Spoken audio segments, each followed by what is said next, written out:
Herkese merhabalar. Yakadan başlamalı. Şöyle bir ajur çalışması yaptım. Bir bluz yaptım. Kollarında yine ajur yaptım. Etek ucuna da bu ajur çalışmasını devam ettirdim. Nako'nun Lüks Bonbon diye bir serisi var. Onu kullandım. Çok yumuşak, güzel bir ip. Bunları ben kendim alıyorum. Reklam değildir. Şimdi size bir ölçü vereyim. Koltuk altından koltuk altına. Small M için uygun bir beden.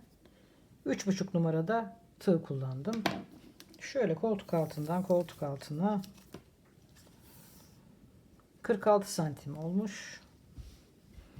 Şu yaka kısmından etek ucuna da 52 santim yaptım.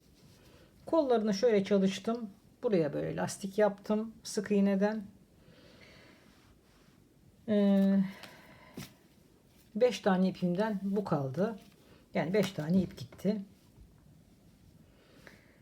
Hadi gelin başlayalım.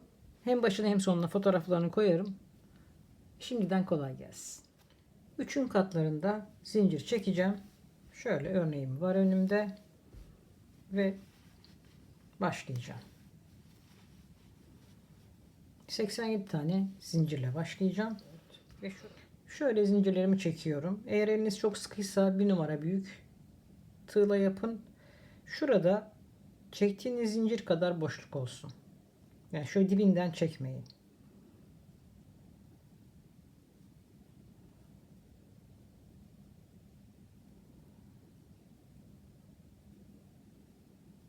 Bu şekilde.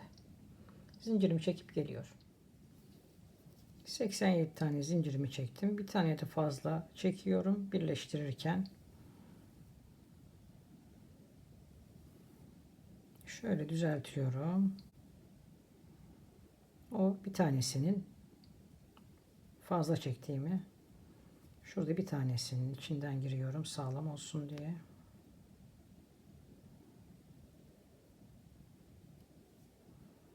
Şimdi 87 tane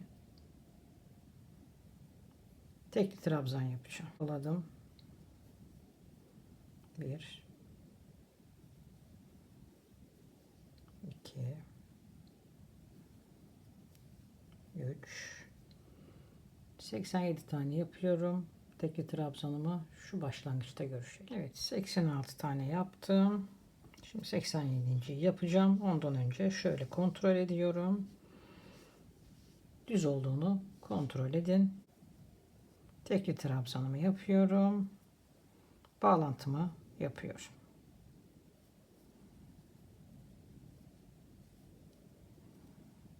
Şöyle kaydırdım.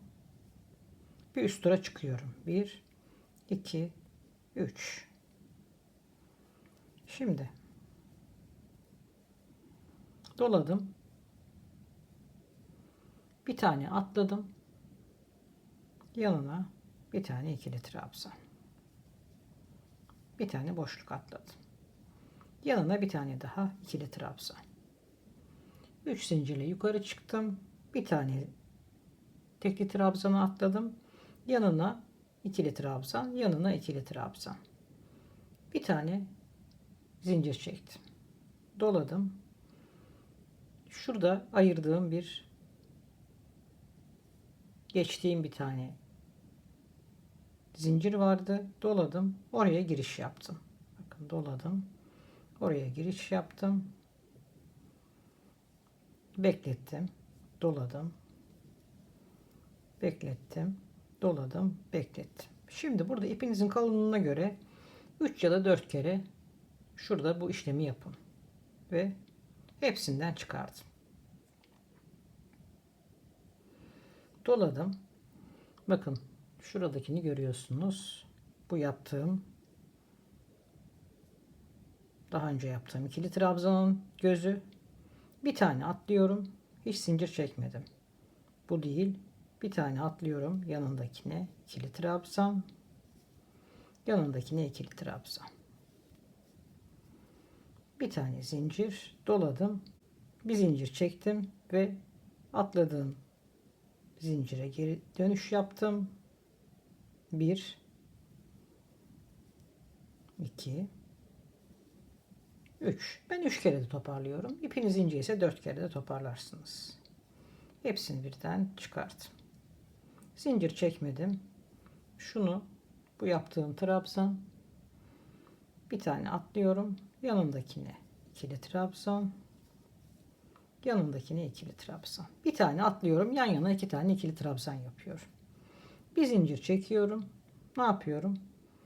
Atladığım bölüme geri dönüyorum. Zincirin üzerine 1 doladım. 2 doladım. 3 doladım. Hepsinden birden çıkardım. Şöyle görünüyor. Evet, bir kere daha gösteriyorum. Bir tane atlıyorum. Doladım. Bir tane atladım. Yanındakine ikili trabzan. Yanındakine ikili trabzan. 2 tane ikili trabzan yaptıktan sonra bir zincir, atladığım zincirin üzerine geri dönüyorum. Şöyle üstünden doladım. 1 2 3 kere de çıkardım. Doladım. Bir tane atlıyorum. Bir tane atladım. Yanındakine ikili trabzan. Yanındakine ikili trabzan. Bir zincir. Atladığım bölüme geri döndüm. 1 2 ben 3 kere de topladım. Bir kere daha gösteriyorum. Bir tane atlıyorum. Yanına ikili trabzan. Yanına bir tane daha ikili trabzan. Bir zincir çekiyorum. Bir zincirimi çektim ve atladığım trabzana geri dönüş yaptım. Ve 3 kere de topladım. Bir tane atladım. Yanına ikili trabzan. Bu şekilde sıra sonuna kadar gelelim. Şurada tekrardan görüşelim. Evet.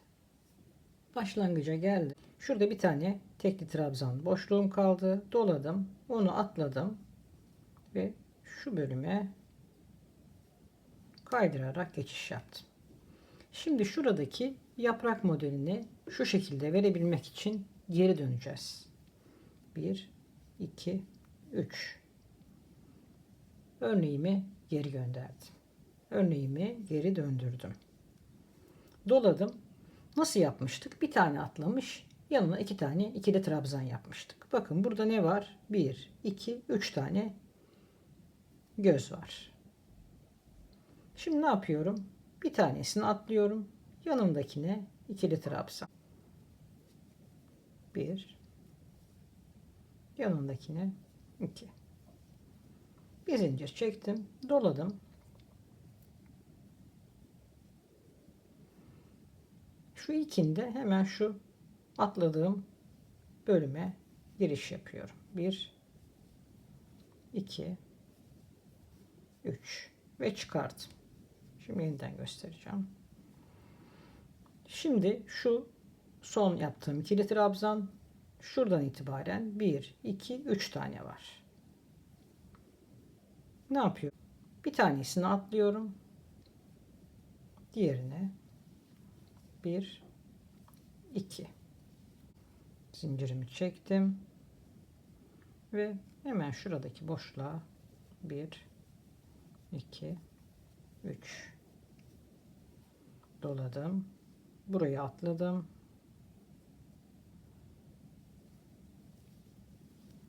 1 2 bir zincir, hemen şu boşluğa. Şöyle göstereceğim şimdi. Doladım. Bu 3 tane zincirin birine atlıyorum. 1 2 bir zincir topladım. Şunu atladım.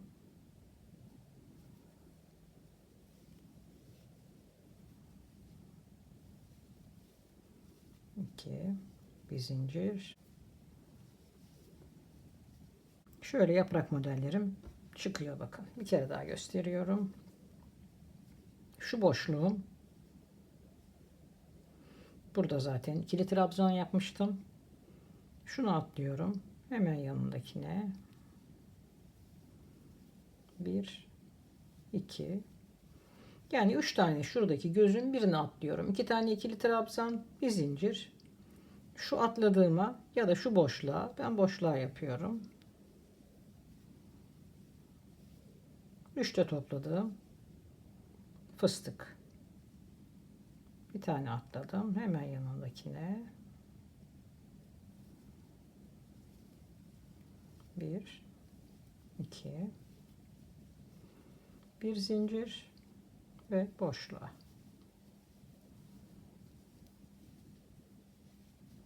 Doladım.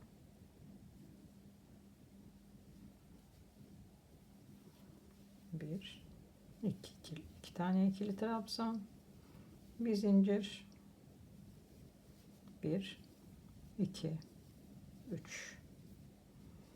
Şu şekilde görünüyor şu an.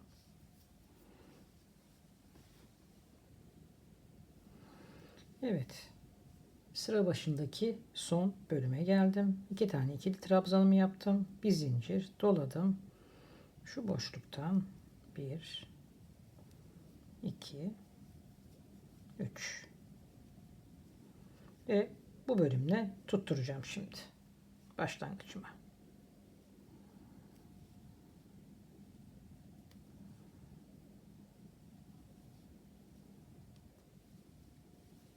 Şöyle görünüyor.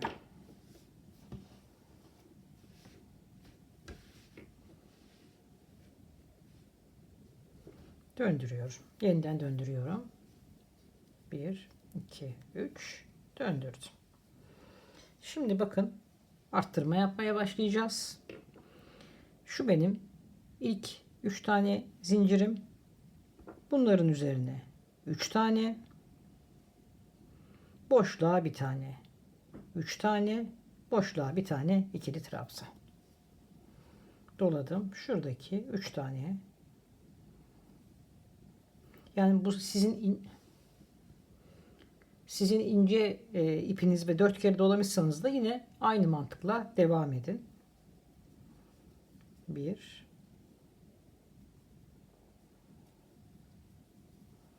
2, 3. Bir tane boşluğa. 1, boşluğa. 1,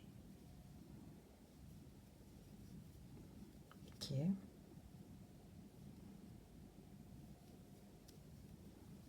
3, boşluğa. Yani fındığın üzerine, buradaki fıstığın üzerine 3 tane, boşluğa bir tane. 3, boşluğa bir tane. Şöyle görünecek.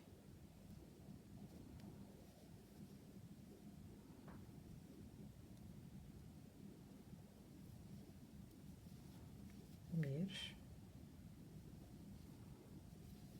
2, 3. Boşluk kısmına bir tane. 1, 2, 3. Boşluğa bir tane. Bu şekilde sıra sonuna kadar gidelim. Bir üst turda görüşelim. Sıranın başına geldim. 3 tane fıstığın üzerine bir tane boşluğa şeklinde bütün hat boyunca yaptık. Şimdi yine arttırmaya devam edeceğiz. Bedeninize göre 8, 10, 12, 14 sıradan sonraki gelen ikili trabzana çift ikili trabzan yaparak devam edeceğiz. Ben 14. sıradan sonrakinde yapacağım. Daha küçük bir beden yapmak istiyorum. 8'de yapabilirsiniz, 10'da yapabilirsiniz, 12'de yapabilirsiniz. Siz de bedeninize göre ona karar vereceksiniz. 1, 2, 3 ile yukarı çıktım.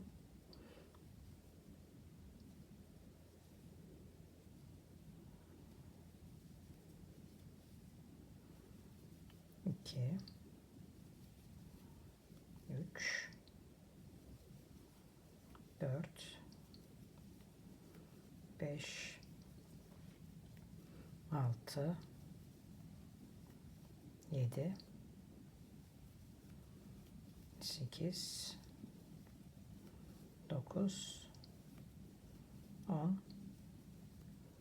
11 12 13 14 tane yaptım. 15.'ye 2 tane ikili trabzan. Devam ediyorum. Yeniden 14 sayıyorum. 15.'ye ikili trabzan. 2 tane ikili trabzan.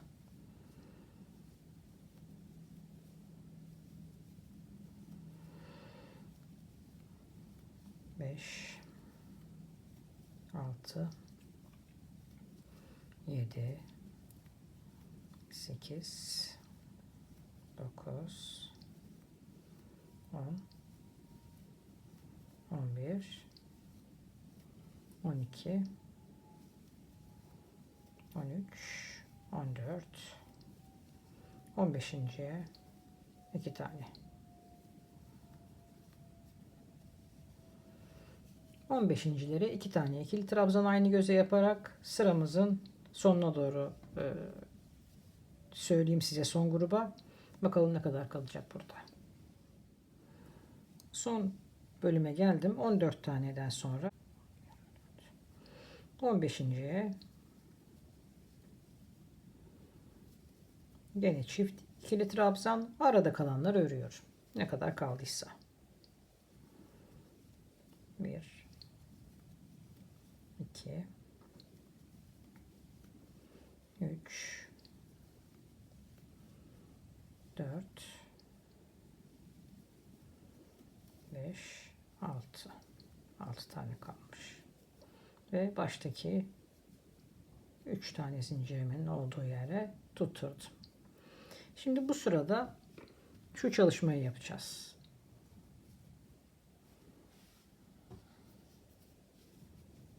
1 2 3'lü yukarı çıktım. 1 2 atlıyorum. Üçüncüye aynı göze 3 tane ikili trabzan. Aralarda zincir çekmeyeceğim. 1 2 atlıyorum. Üçüncüye.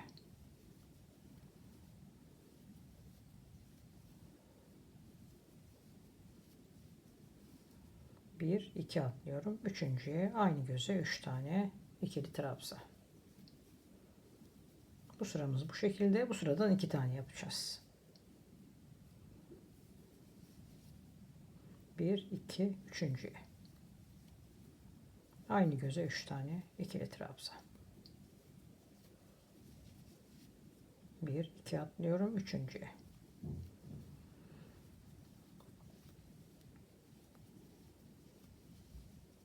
1 2 atlıyorum. Üçüncüye aynı göze 3 tane ikili trabzan. Sıra başına geleyim. Bir üst tura nasıl çıktığımı da anlatayım. Başlangıca geliyorum. 1 2 üçüncüye.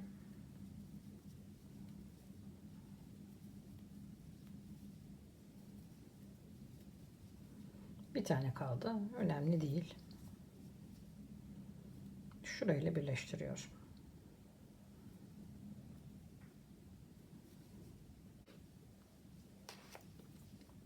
Güçle yukarı çıktım. 1 2 3'ün tam ortasına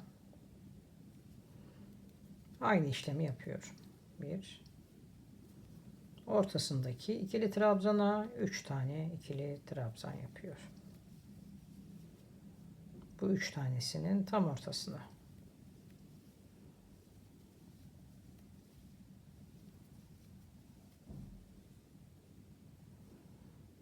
Şuradaki üçlü grubun tam ortasından aynı gözüne 3 tane ikili trabzan. Şöyle görünüyor.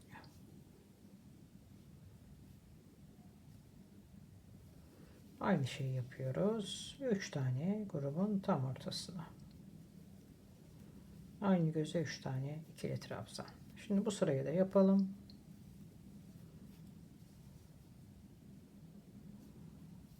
Tam üçlü 3 tane ikili trabzanın tam ortasına aynı göze 3 tane ikili trabzan. Bu turu tamamlayalım. Bir üst turda görüşelim.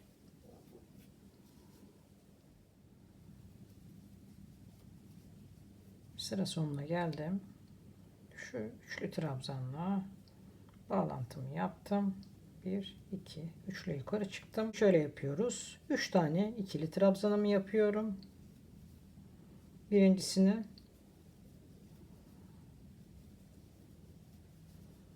diğerine 1, 2, aynı göze bir tane daha 3,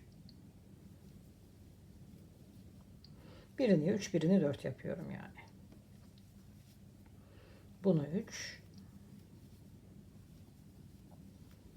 2, 3, bir yanındakini 4, 1, 2, aynı göze bir tane daha 3, 4, bir tane 3, bütün gözlerine 1, 2, tüm gözlere 3 tane ikili trabzan, yanındakine 1, ikinciye 2 tane. Bir 3, bir 4 tane ikili trabzan yaparak bütün sırayı tamamlayalım. 3 yaptım. Burayı 4 yapacağım şimdi. 2, 3, 4. Bir normal, 3 tane ikili trabzan, bir tane fazlalaştırıyorum. Tam ortasındakine bir tane fazla ikili trabzan yapıyorum. Bunu 3 yaptım. Bunu 4 yapıyorum. 1, 2, aynı göze bir tane daha 3, 4. Bu sırayı da bu şekilde yapalım. Bir üst turda zaten aynı sayılarda ikili trabzanımızı yaparak yeniden şuradaki kuruluma geçeceğiz. Tamamlıyorum. Bir üst turda görüşelim. Sıranın başına geldik. 3 yaptım. Burayı 4 yapıyorum. 1, 2, aynı göze bir tane daha, yanındakine 4 ve baştakine kaydırarak tutturdum. 3 ile yukarı çıktım. Şimdi bu sıra bütün gördüğüm ikili trabzanlara ikili trabzan yaparak bu sırayı tamamlayacağım.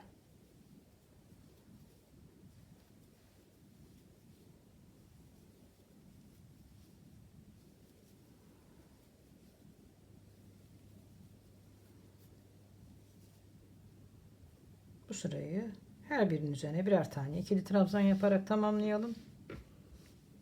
Bir üst turda görüşelim. İkinci sıramı her bir ikili trabzanımın üzerine birer tane yaparak tamamladım. Şimdi burada 87 ile başlamıştık. Burada 138 tane var sanıyorum.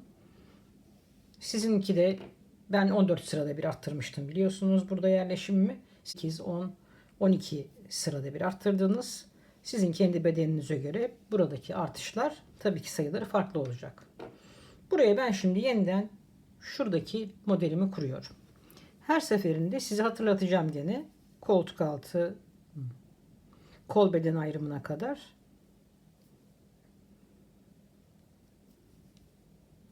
Takılırsanız geri dönmeden bakabileceksiniz. Şimdi yeniden 3 ile yukarı çıkıyorum. Bir tane atlıyorum. Yanına ikili trabzan. Yanına ikili trabzan. 2 tane ikili trabzan yaptım. Ne yapıyorum? Bir tane zincir doladım. Buradaki atladığım zincirin üzerine 1, 2, 3 doladım. Zincir yok. Şu ikili trabzanımın olduğu göz. Sonraki trabzanım. Bunu atlıyorum. Yanına bir tane ikili trabzan. Yanına bir tane daha ikili trabzan. Bir zincir. Ne yapıyorum? bıraktığım trabzanıma döndüm. 1 2 3 doladım. Bir tane atladım. Yanına ikili trabzan. Bir tane daha ikili trabzan. Bir zincir. Atladığım trabzana geri döndüm. 1 2 3 tamamlıyorum. Şu sıra sonunda tekrardan görüşelim. Aynı yere bir zincir.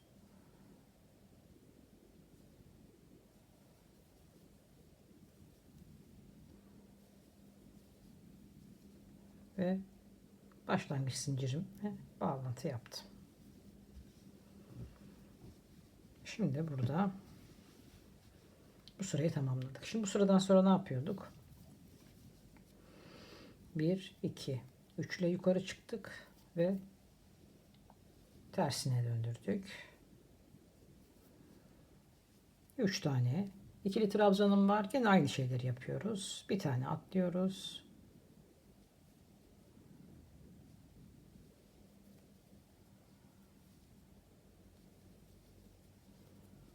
Bir tane zincir. Atladığımıza 1 2 3 doladım. 1 2 3 birinciyi atladım. İkinciye 1 yanındakine 2. Bundan sonra artık şuradaki boşluğa yapıyorum. Bir zincir.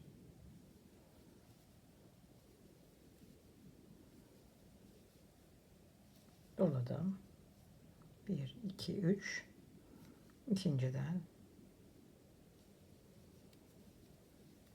1 2 bir zincir şuradaki boşluğa.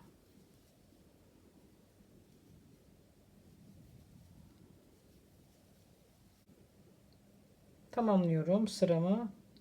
Sonrasında bir üst turda yine küçük bir hatırlatma yaparak devam edeceğim.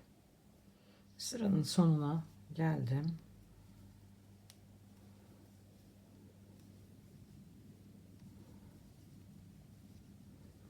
Baştaki trabzanıma tutturuyorum.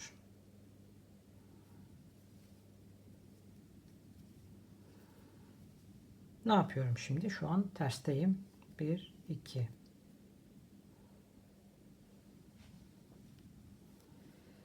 1 2 3 ve geri döndüm. Ne yapmıştık? Bu sırada ikili trabzanlar yapmıştık. Her bir bölüme 3 tane, bir tane de ortaya. İçine bir tane.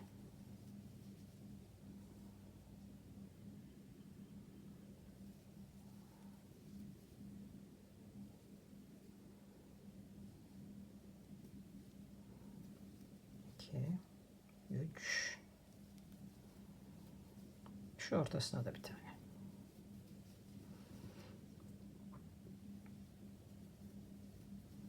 Bir, iki, üç. Şu ortaya bir tane. Şimdi şu sırayı yapıyorum. Şurada tamamlayalım şimdi sıramızı. Bir üst turda ne yapmıştım onu gene hatırlatacağım. Bir üst tura çıkıyoruz. Bu sırada ne yapmıştım? 14'ten sonra 14 tane ikili trabzandan sonra bir tane arttırmıştım. Burada 3 taneden sonra bir tane arttırmıştık. Bu sırada 14 taneden sonra bir arttırım yapıyorum. Siz burada gene bedeninize bakacaksınız. 8 tane ya da 10 tane ne kadar arttırmak istiyorsanız 10 sırada 12 sırada bir siz de arttırma yapabilirsiniz. Ben small beden yapıyorum. O yüzden 14 sırada bir ikinci arttırmamı yapıyorum. 2, 4, 6, 7, 8, 9, 10,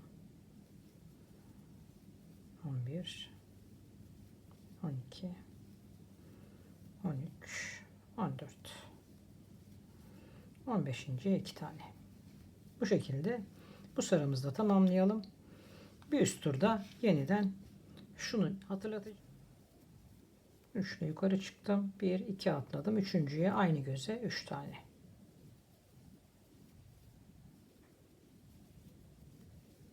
Zincir yok. 1 2 atlıyorum. Üçüncüye aynı göze 3 tane.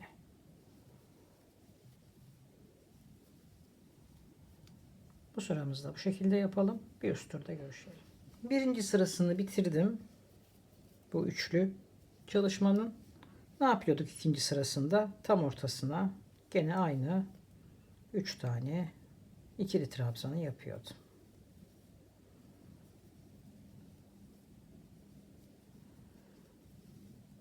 Tam ortasına. Bu sıradan sonra yine arttırma sırası. Şimdi burada arttırma bölümündeyim. Bedeninize giyeceksiniz. Ben 2 tane de bir arttırmayı düşünüyorum. Buradaki 3, 3.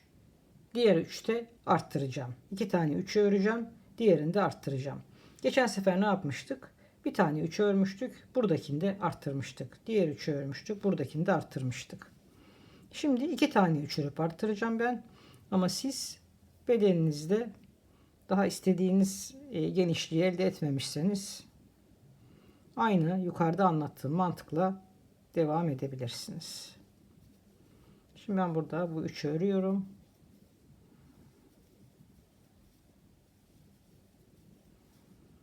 Diğer 3'ü de örüyorum. Birebir. Şuradaki 3'ün ortadaki ikili trabzanına 2 tane yapıyorum.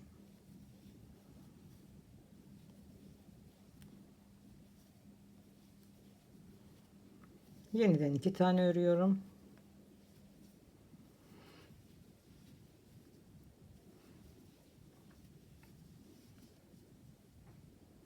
Burada arttırdım. Bu ikisini örüyorum. Birebir. Burada arttırıyorum. Buna bedeninize giyerek siz karar vereceksiniz. Şimdi ben bu şekilde arttırmaya devam edeceğim. İkinci sıramda birebir arttırdıklarımdan beraber aynı sayıda öreceğim. Şurada yeniden bir hatırlatma yapayım. Sonra devam edeceğiz.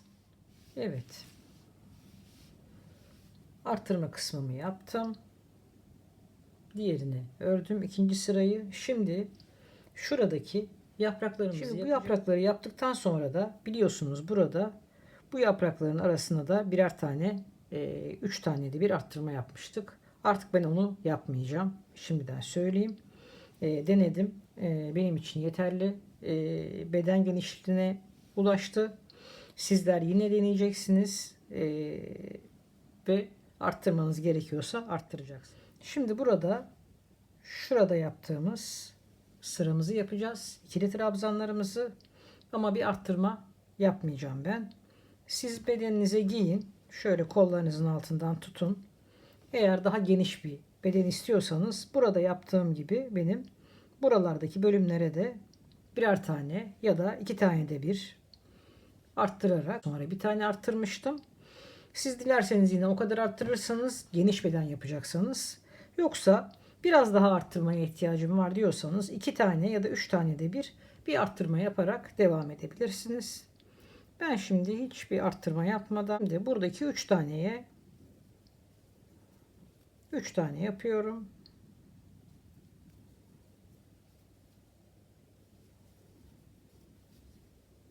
Buraya atlıyorum. Direkt buraya 3 tane daha. Şimdi bu sıramı tamamlıyorum ben.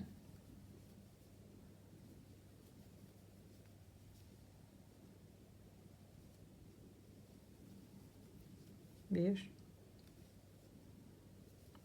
iki, üç. Bir, iki, üç. Bitiriyorum. Sonra kol beden ayrımını nasıl yaptım onu gösteriyorum. Şimdi birleştirdim. Bir sıramı ördüm. Şuradaki başlangıç noktamı omuza getirdim. bedenime giydim. Bir işaretleyici taktım. Önce kolumu belirledim. Şimdi burada 1, 2, 3, 4, 5, 6, 7 yaptım.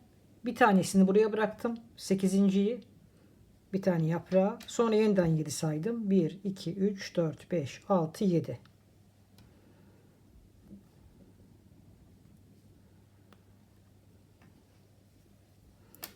Burası benim kolum olacak şimdi. Şimdi bir daha sayıyorum. 1, 2, 3, 4, 5, 6, 7. Bir tane buraya bıraktım. 1, 2, 3, 4, 5, 6, 7. 7'nin 7'den sonra gelen trabzana, 7'den sonra gelen trabzana bıraktım. Önce giydim, omuza getirdim burayı. Burada ne kadar var? 7 tane var. Bir tanesini omuza bıraktım. Diğerine de 7 saydım. Aynı mantıkla şimdi burada da şöyle döndüreyim. İpimi kestim zaten artık. Aynı mantıkla burada da yapıyorum. Burası artık omuzum. Şimdi burası da omuzum oldu. Burada da geri gidiyorum. Bir tane buraya bırakıyorum. 1, 2, 3, 4, 5, 6, 7.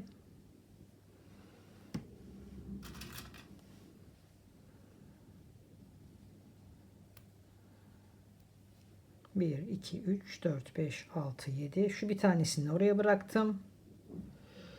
1, 2, 3, 4, 5, 6, 7.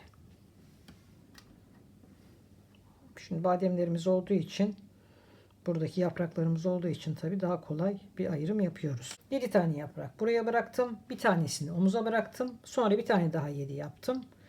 Burada kollarımı belirledim. Aynı şekilde burada da 7, bir tane omuza, gene 7. Diğer yerleri de ön ve arkaya bıraktım. Buradan başlayacağım şimdi. Burada 2-3 tane belki bir zincir çekerim. Kolu rahatlatmak için sadece.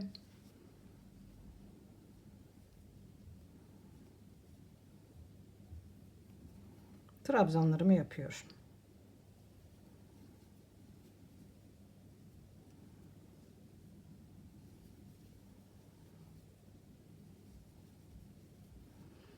Buradan burayı birleştireceğim. Şurayla da sonradan şu başlangıcı birleştireceğim. Direkt yani bedenden başlıyorum. Normalde ne yapıyorduk? Buradan başlayıp geliyorduk. Böyle devam ediyorduk. Öyle yapmadım. Direkt ipi kestim ve başladım. Şimdi koltuk altına geleyim. Yeniden görüşelim.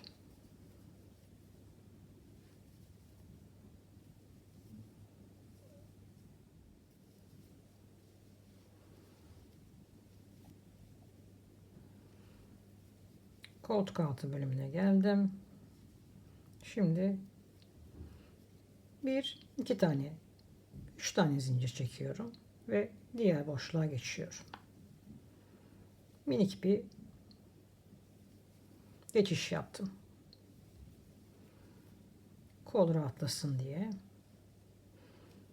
Esasında bedende benim için genişlemeye gerek yok ama yine de minik bir geçiş yaptım. Şimdi buraya geliyorum.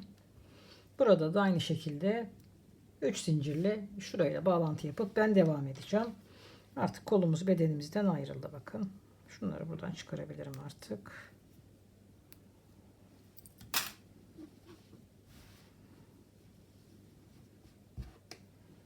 Şimdi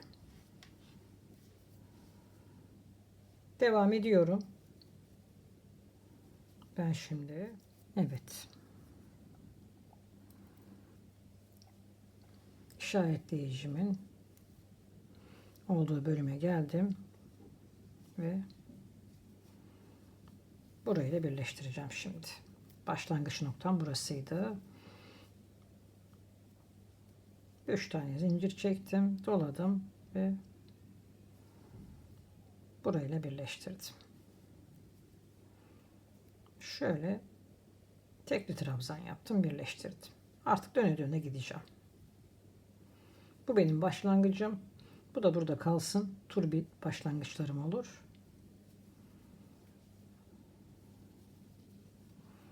Artık döne döne gidiyorum. Şimdi bedeni bitireyim ben. Bedende dümdüz ikili trabzanlar yapacağım. Dilerseniz siz şuradaki çalışmaları aynı sayılarda devam ettirebilirsiniz ama ben düz devam edeceğim. Şuradaki kısım sadece roba kısmında olsun ama kollarda ajurlu bir çalışma yapmayı düşünüyorum. Kol kısmında tekrardan görüşelim. Burada ne yapıyorum? Kaç tane zincir çektim? Hiç zincir çekmediyseniz direkt geçersiniz. 2 tane 3 tane çektiyseniz üzerlerine de yine ikili trabzan yaparak artık ben döne döne devam ediyorum. Bedeni devam ediyorum. Kolun birini bitirdim. Kola şuradaki büyük anne modelini yaptım. Kolay. Anlatacağım zaten. Etek ucuna da devamlılık olsun diye onunla devam ettim. Aynı göze 3 tane ikili trabzan 2 atlıyorum. Aynı göze üçüncüye aynı göze 3 tane ikili trabzan 2 atlıyorum. Üçüncüye aynı göze 3 tane ikili trabzan. Kolda anlatacağım zaten onu. Şimdi burada sonrasında önce sık iğne ile geçerek küçülttüm kolu ve şöyle bitirdim kolu. Bu kolumu bitirdim. Şimdi ikinci koluma başlıyorum.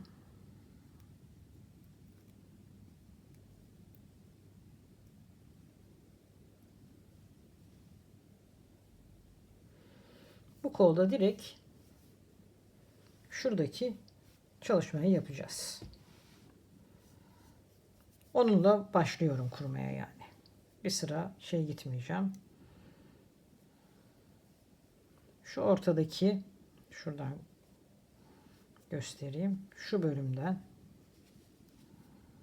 başlıyorum. Şunu yanlış yere takmışım.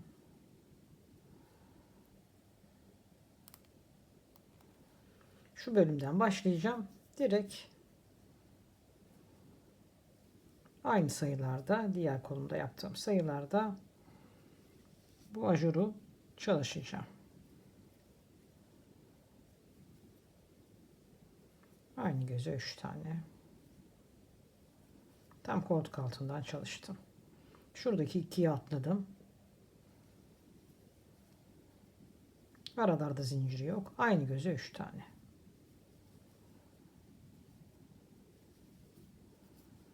Bir iki atlıyorum. Üçüncüye aynı göze 3 tane ikili trabzan.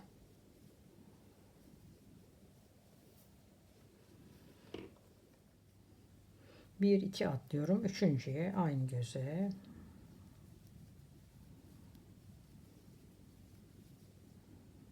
üçüncüye. Şimdi sıranın başına geleyim. Sıramın başına geldim. Şuradaki bölüme atladım. Şu tam koltuk altındaki bölüme bir tane daha yaptım. Şimdi birleştireceğim. Başlangıçla. 1, 2, 3 tane zincir çekeceğim. Devam etmiyorum. Hep aynı yüzden. Şu hep burada kalmasını istiyorum. Yani böyle kayıyor o zaman. Şuradaki bölümler. O yüzden geri dönüyorum. 3 ile yukarı çıktım. Aynı göze bir tane daha. Her seferinde geri dönerek çalışıyorum. Böylece aynı yerde kalıyor. Şimdi döneceğim. Buraya geleceğim. Tekrardan geri döneceğim. Bir tersinden, bir düzünden, bir tersinden, bir düzünden şeklinde devam ettireceğim. Burayla birleştireceğim. 3 zincirle geri döneceğim. Yeniden birleştireceğim. 3 zincirle geri döneceğim. Ve döndüğüm yerin boşluğuna 3 tane ikili trabzan yapacağım. Baştaki 3 zincirle beraber. Bu şekilde her zaman aynı yerde başlamış oluyoruz. Bir kayma söz konusu olmuyor.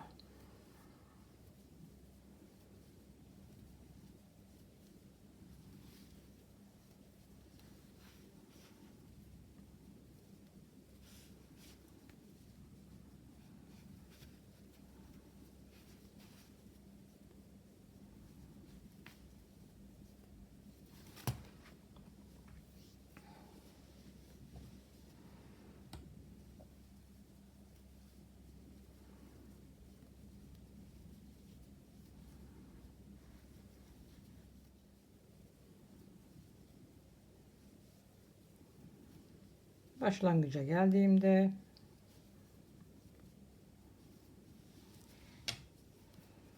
buraya tutturuyorum. Kaydırıyorum. 1, 2, 3 ile yukarı çıkıyorum ve geri dönüyorum. Bu bir. İçine 2 tane daha. 3. Yine boşluklara 3 tane ikili trabzan yaparak devam ediyorum. Kolumuzu da bu şekilde bitirelim. Finalde görüşelim. Kolum istediğim uzunluğa geldi. Şimdi bunu böyle bırakabiliriz bu kolu isterseniz. Bu şekilde de kullanabilirsiniz. Ben şöyle yaptım. Önce buradaki bölümden sık iğnelerimi yaptım. Buradaki üçleri ikiye düşürerek topladım. Daralttım. Sonra da şöyle 3 parmak kadar sık iğne yaparak da bitirdim.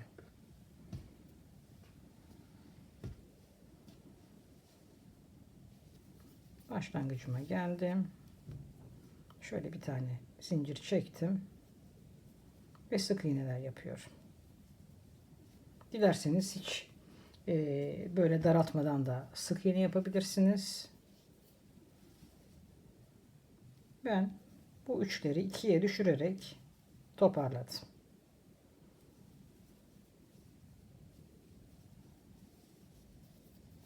Yani 3 tane yapmak yerine her bir göze 2 tane yaparak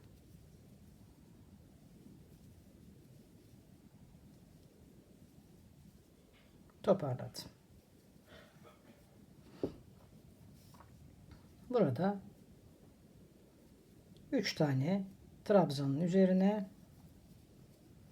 2 tane sık iğne yaparak bir toparlama sağladım.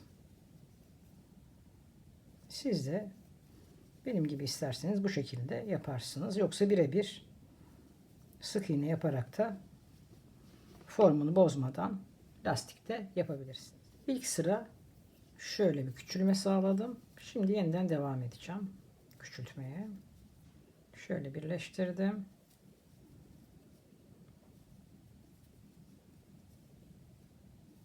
Şimdi 4 sırada bir küçülteceğim. Şöyle şu arka bacaklarından alıyorum ikisini. O şekilde küçültüyorum. Bir diğerinde beraber çıkartıp örüyorum. Şu şekilde şimdi küçültüyorum ve kolumu bitiriyorum. Yakada görüşelim. Şimdi yakamı denedim şimdi. Bir sıkıntı görünmüyor. Esasında bir sıra şöyle sık iğne yapsam yeterli ama şu arka ön ayrımını yapmak istiyorum. Yani yaka düşürme tabiriyle. Bu şişte uyguladığımız yaka düşürme var ya, onu yapmayacağız tabi. O en başta yapılması gereken bir şey.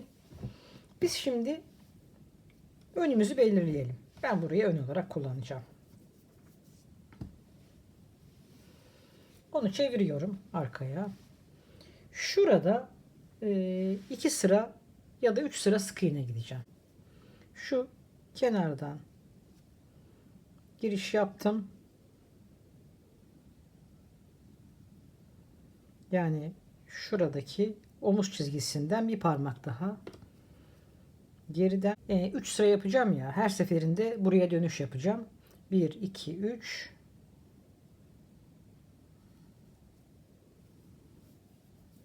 Şöyle devam edeceğim bakın. Şuraya da bir işaretleyici koyayım, durun.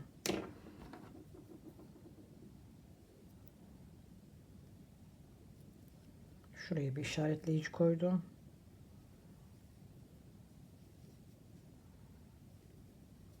Şimdi önce bir sıra sık iğne gidiyorum.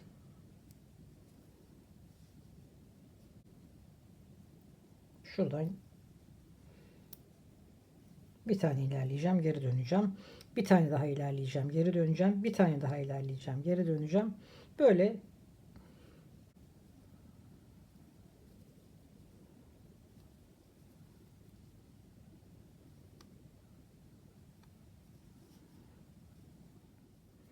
Şimdi işaretleyiciden bir tane gittim, geri döndüm.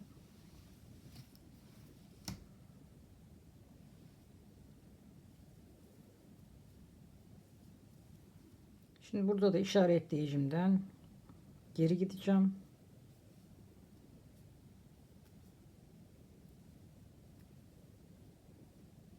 İşaretleyicimin üzerine yaptım. Bir tane daha geri gittim.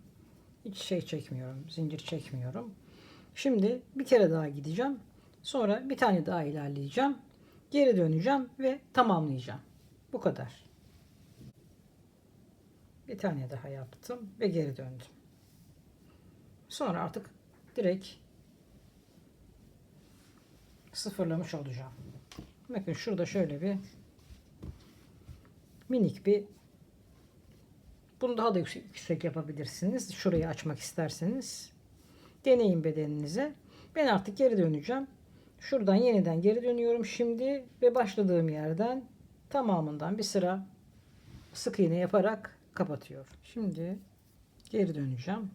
Artık bunu bitirdim ve bütün hat boyunca gitmeye başlıyorum.